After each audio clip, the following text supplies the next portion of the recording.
नमस्कार, आप देख रहे हैं लोकमत राजस्थान। मैं हूं निशु शर्मा आपके साथ। इन दिनों सोने और चांदी के भाव में लगातार बढ़त देखने को मिल रही है। इनके भाव आसमान के पार पहुंच रहे हैं। बात करें सोने की कीमतों की तो ये करीब 1,25,000 के पार पहुंच रही हैं। वहीं चांदी के दाम 1,80,000 के करीब है। अब एक तरफ त्योहार आ रहे हैं, वहीं शादियों का सीजन भी लगभग आ ही गया है। ऐसे में आभूषणों और गहनों की खरीद भी जरूरी होगी। अब इस सब में कहीं ना कहीं वो तो आभूषणों और गहनों को खरीद लेंगे जिनके आय के सुगम और अच्छे स्रोत हैं, या समाज के अमीर वर्ग हैं जो एक बार भी संकोच नहीं करेंगे। मगर सोचने वाली बात यह होगी कि समाज के उस वर्ग का क्या जो आम आदमी है, जिनके पास आय के ठोस साधन भी नहीं है, और है भी तो उससे केवल उनकी जरूरतें ही पूरी होने लायक पैसा होता है। अगर समाज के उस वर्ग की बात करें तो वो अपनी बेटी की शादी के लिए जीवन भर पैसे जोड़ता है और ये उम्मीद करता है कि वो अपनी बेटी को एक अच्छे और सुगम जीवन के लिए सोने के आभूषणों की पूंजी जरूर देंगे, ताकि वो उनकी बेटी के साथ हमेशा आशीर्वाद और आर्थिक सहायता के तौर पर रहे। अब उनका क्या होगा? बढ़ते सोने के भावों के चलते लगता है कि अब 1 तोला सोना भी अपनी बच्ची को ना दे पाए। महंगाई की मार से पहले ही आम जनता परेशान है और अब सोने और चांदी की महंगाई ने तो आम आदमी की कमर तोड़ रखी है। सोने और चांदी के भावों में लगातार बढ़ोतरी हो रही है। सोने और चांदी, इन दोनों के ही दाम जो हैं वो इस वक्त आसमान छू रहे हैं। एक तरफ महंगाई है और एक तरफ इन दोनों चीज़ों के भाव बढ़ रहे हैं। दूसरी ओर त्योहारी सीजन भी आ रहे हैं और शादी के सीजन भी अप्रोच कर रहे हैं। ऐसे में वो इंसान जिसके पास अच्छा जमा हुआ धन है, उनके लिए तो कुछ भी खरीदना काफ़ी आसान होगा। लेकिन जो आम आदमी है, जिसके पास आय के स्रोत लिमिटेड है, उनके लिए ये काफ़ी चैलेंज की बात होगी। मेरे साथ हेमंत सर मौजूद हैं, जो कि पत्रकारिता जगत में काफ़ी लंबे समय से रहे हैं। हम उनसे बातचीत करेंगे इस विषय पे। सर, आपके क्या विचार हैं जिस तरह से सोने और चांदी के भावों में लगातार बढ़ोतरी हो रही है, उस पर क्या कुछ कहना चाहेंगे आप? देखिए निशु, लगातार जो सोने के भाव बढ़ रहे हैं वो कहीं न कहीं सामाजिक असमानता को भी कहीं न कहीं उजागर कर रहे हैं। शादी ब्याह का सीज़न है, त्योहारी सीज़न है, तमाम ऐसे, मैं अगर वर्ग विशेष की बात करूं, ऐसा तबका है समाज में जो पाई पाई जोड़कर अपने बच्चों की शादी के लिए धन जमा करता है, फिर उम्मीद करता है कि वो अपने बच्चों को इस तरीके से, जो एक हमारे समाज में ऐसी मान्यता है हिंदू समाज में कि सोना देना और बेटी की शादी में सोने को महत्व देना काफ़ी अहम माना जाता है और शुभ भी माना जाता है। अपन चाहे छोटा सा कोई प्रोग्राम हो, कुछ भी हो, चाहे दिवाली पर अपन एक दूसरे गिफ्ट भी देते हैं, तो सोने चांदी के आभूषण या फिर सिक्के अपन गिफ्ट में देते हैं, तो शादी तो एक बड़ी बात है। बात करूँ मैं एक ऐसे तबके की जो पाई पाई जोड़ता है, पाई पाई जोड़कर पैसा इकट्ठा करता है, फिर सोचता है कि मेरी बेटी की शादी आने वाली है, उसमें मैं बच्ची को अपने यथानुसार, अपनी आर्थिक स्थिति के अनुसार उसको जो भी सोना चांदी देते हैं शगुन के तौर पर दूंगा।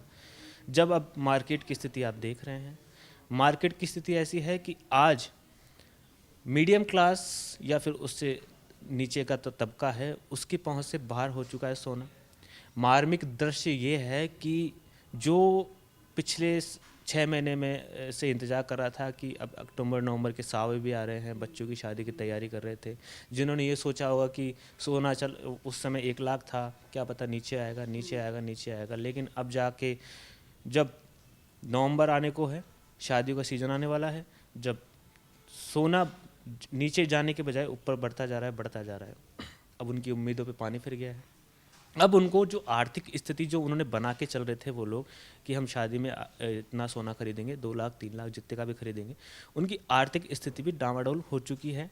अब उनको उसका डबल तिबल पैसा इकट्ठा करना पड़ेगा और बच्ची की शादी का जो बजट लेके चल रहे थे 2 लाख 3 लाख 5 लाख का, वो उससे अब ऊपर होते जा रहा है और वो कहीं ना कहीं एक कर्ज के बोझ में भी दबते नजर आएंगे, क्योंकि बच्चे की शादी करते हैं तो एक अच्छा खासा अमाउंट कहीं ना कहीं रिश्तेदारों से कैसे से लेके कहीं ना कहीं अपन अच्छी शादी करने का सोचते हैं। तो ये एक सोना चांदी समाज में आर्थिक असमानता को बढ़ावा दे रहा है। और जब शादी ब्याह का सीजन है, बच्चे की शादी के लिए अपने को गहने इकट्ठे करने हैं, गहने खरीदने हैं, तो वहाँ पर वो एक जो बाप जो कहीं ना कहीं बच्ची को अच्छे से अच्छा देने की सोच रहा था, वो अब 50 बार सोचेगा कि मैं किस तरीके से कैसे मैनेज करूँगा, किस तरीके से मैं एक जो बैलेंस है उसको मैनेज करूँगा। ये एक सोचने वाली बात है।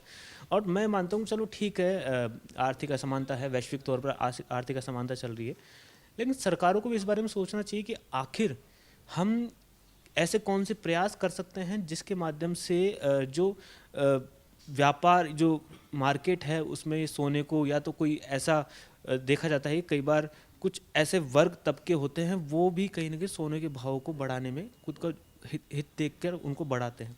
तो सरकार को ये भी देखना चाहिए कि कहाँ से कोई लीक पॉइंट है, कहाँ से क्या चीज़ है, कहाँ से सुधार हो सकता है, ये भी एक सबसे बड़ी देखने वाली बात है। दूसरी बात, जब आपने पूछा है कि आर्थिक तबका ऐसा भी है कि उसका क्या होगा, तो उसके लिए तो एक बहुत बड़ी चिंता की बात है कि आखिर वो किस तरीके से सारी परिस्थितियों को मैनेज करेगा, किस तरीके से अपनी बेटी की शादी के लिए वो वापस से एक बड़ा बैलेंस बनाए, तब जाके वो सोना खरीद सके। तो एक बहुत बड़ा चिंता का विषय है। और एक मार्मिक दृष्टि से देखा जाए तो सोना चांदी ने आम इंसान को ही नहीं, हर इंसान को कहीं ना कहीं एक बड़ा झटका दिया है। सर, पहले ही जो समाज है उसके अंदर नौकरियों के लिए काफ़ी तंगी चलती है।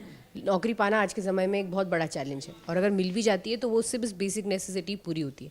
लेकिन अब आपको नहीं लगता कि कहीं ना कहीं ये सब बढ़ भी गए हैं दाम, तो इस बीच में कहीं कोई आपराधिक रस्तों की तरफ भी कहीं आधा समाज का वर्ग जाने के उसमें रहेगा? देखो, समाज का तो मैं कह नहीं सकता, लेकिन अपराध के तौर पर अगर देखा जाए तो जिस तरीके से भाव बढ़ रहे हैं, लोगों को वैल्यू समझ में आ रही है सोने की, तो जहाँ तक मेरे को लग रहा है कि अब क्राइम का जो रेट है वो ऊपर जाने वाला है। सबसे ज़्यादा लूट मचेगी सोने चांदी को लेकर ही मचेगी। लोग सोने चांदी को इकट्ठा करके जमा करने की कोशिश करेंगे, और फिर जब कुछ आपराधिक तबके के लोग हैं जिनको पता लगेगा कि इनके पास सोना है, चांदी है, या मोस्टली ये देखा जाता है कि अपराध करने वाला पहले रैकी करता है, सारी जानकारी इकट्ठा करता है। हाल ही में 1-2 घटना हो भी गई, आजकल में हुई है, अभी शायद राजस्थान की बात है, एक व्यापारी था सोने का, उसको सोने चांदी का व्यापारी था, उसको लूटा गया है।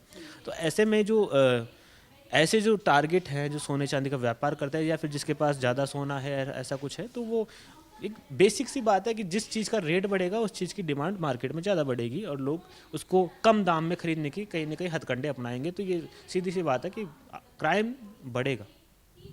बिल्कुल, धन्यवाद सर आपका। तो सर ने हमें बताया कि कैसे सोने और चांदी के बढ़ते भावों के चलते सामाजिक असमानता आएगी, कहीं ना कहीं इसका इम्पैक्ट क्राइम रेट्स पे भी पड़ेगा, और जो आम वर्ग है जिसको हम मिडिल क्लास या लोअर मिडिल क्लास कहते हैं, वो इस चीज़ में सबसे ज़्यादा प्रभावित हुआ है।